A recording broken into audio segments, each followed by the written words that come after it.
Hi everyone. सो इस video में discuss करने वाले हैं हम एक्सेंचर के रिक्रूटमेंट के बारे में। तो जो एक्सेंचर है उसका अगर आप कैरियर पेज पे जाओगे तो यहाँ पे आपको 3 पोजीशंस मिलेगी फ्रेशर्स के लिए। System and application service associate, associate software engineer और एप्लीकेशन डेवलपमेंट एसोसिएट। अब इन तीनों का मतलब क्या है, पहले मैं आपको एक चीज़ क्लियर करना चाहता हूँ। आप अपनी केवल एलिजिबिलिटी के हिसाब से अप्लाई करोगे एक्सेंचर में।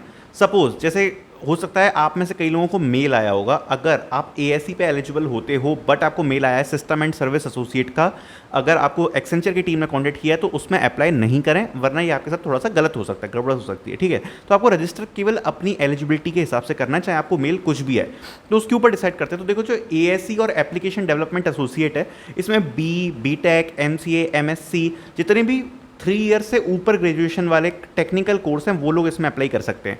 और जो 3 ईयर ग्रेजुएशन वाले लोग हैं जैसे कि बीसीए, बीएससी, ये सारे लोग, बाकी आप कैरियर के जॉब डिस्क्रिप्शन में एक बार चेक करना, डिस्क्रिप्शन में लिंक डालूंगा मैं तीनों रोल्स के लिए, वहाँ पर जाकर आप अप्लाई कर सकते हैं, कोई इशू नहीं आएगा जो 3 ईयर ग्रेजुएशन वाले हैं। ठीक है, अब अगर मैं इन दोनों की बात करूँ तो यहाँ पर डिफरेंस क्या बनेगा और कैसे रिक्रूटमेंट होती है उसकी बात करता हूँ। तो सबसे पहले जो एक सबसे कॉमन डाउट है कि हम रजिस्टर नहीं कर पा रहे हैं, तो देखो सबसे पहले मैं एक चीज़ क्लियर करता हूँ। अभी जब एक्सेंचर के रिक्रूटमेंट्स हुए थे, अगर आपने उसमें अप्लाई किया था और अगर आप उसके प्रोसेस में हो तो अभी आपको दूसरे रोल में अप्लाई नहीं करना है, अगर आपको अभी तक रिजेक्शन मेल नहीं आया है। दूसरी बात, अगर आप लास्ट 3 मंथ्स में किसी भी एक्सेंचर रिलेटेड असेसमेंट में बैठे हो तो भी आपको अप्लाई नहीं करना है। ठीक है, तीसरी चीज़, अगर आपने पिछली बार रजिस्टर किया था बट आपको लिंक नहीं आया था तो आप एक बार दोबारा से रजिस्टर कर सकते हो, देख लेना, अगर रजिस्टर हो जाए तो अच्छी बात है, वरना you are already considered. Okay, और अगर आपने पिछली बार टेस्ट भी नहीं दिया था, रजिस्टर भी नहीं हो, तो आप इस बार फिर ऑब्वियसली रजिस्टर कर सकते हो। बट उसमें एक चीज़ है, कई लोग बोलेंगे कि हमें अप्लाई करते ही इमीडिएट रिजेक्शन आता है। ठीक है, अगर अप्लाई करते ही आपको इमीडिएट रिजेक्शन आ रहा है तो इसमें 2 कंडीशंस होती है। जैसे जब पिछली बार लोगों ने अप्लाई किया था तो इनको इमीडिएट रिजेक्शन क्यों नहीं आया था, उनने कैसे अप्लाई कर लिया था, तो इसकी 2 चीज़ें हैं। या तो आपका जो डिटेल्स हैं वो उनके पोर्टल के हिसाब से आपके एलिजिबिलिटी में नहीं आ रहे हैं। ठीक है, या दूसरी चीज़, अभी आप जिस पोजीशन पे अप्लाई कर रहे हो वो पोजीशन पे आपको भी कंसीडर नहीं किया जा रहा है, मतलब एक्सेंचर का सिस्टम ही अलाउ नहीं कर रहा है अभी आपको अप्लाई करना। तो केवल यही 2 कंडीशंस होती हैं, बाकी आप वैसे रजिस्टर कर पाओगे। ठीक है, बाकी इसका कोई सॉल्यूशन नहीं है। अगर आप सोचो कि मैं नहीं कर पा रहा हूँ कैसे हो पाएगा, तो अगर आपको इमीडिएट रिएक्शन आ रहा है तो अभी आप बस यही समझ सकते हो कि अगर इमीडिएट रिएक्शन आ रहा है तो आप अभी उसके प्रोसेस में नहीं हो, ये मान के चलो आप। दूसरी इंपॉर्टेंट चीज़, जैसे कि इतने सारे लोगों को अभी टेस्ट मेल गए थे पिछली हायरिंग में, तो अभी जो लोग नए रजिस्टर कर रहे हैं उनका क्या, तो देखो हायरिंग हमेशा फेजेस में होती है। एक्सेंचर आपके रजिस्ट्रेशंस करवाती रहती है, और जब तक उनके डेटाबेस में इनफ रिकॉर्ड्स नहीं हो जाएंगे और उनके पास इनफ रिक्वायरमेंट्स नहीं होंगी तब तक वो टेस्ट मेल भेजना स्टार्ट नहीं करते हैं। और जब टेस्ट मेल आते हैं तो इकट्ठा बल्क में आते हैं टेस्ट मेल, थोड़ा सा टाइम लेते हैं।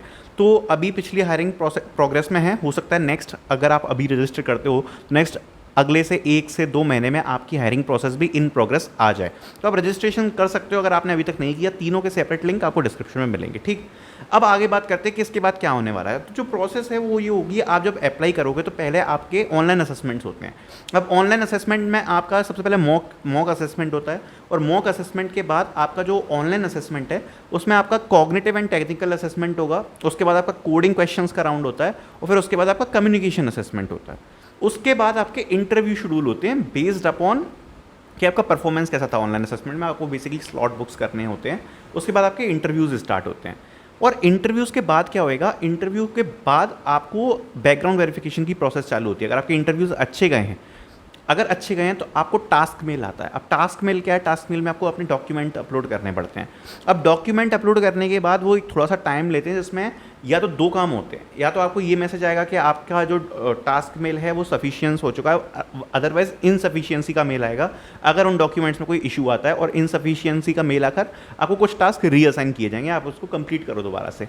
वरना अगर नहीं आया तो आपका सीधे टास्क मेल के बाद आपका बैकग्राउंड वेरिफिकेशन हो जाता है, और बैकग्राउंड वेरिफिकेशन के बाद आपको लगभग आप ये मान सकते हो कि, जैसे मैं आपको एक एग्जांपल देता हूँ। अब एक बंदा था जिसने 2 जुलाई को दिया था इंटरव्यू। 2 जुलाई को इंटरव्यू देने के बाद उसको टास्क मेल आया था 14 को।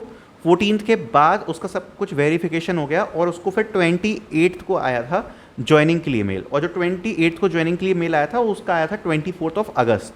ठीक है, तो आप ये समझ सकते हो जिस बंदे का 2 जुलाई को इंटरव्यू हुआ था उसका ये गैप के हिसाब से हुआ है, तो इस हिसाब से आप एग्जाम्पल में कंसीडर कर सकते हो।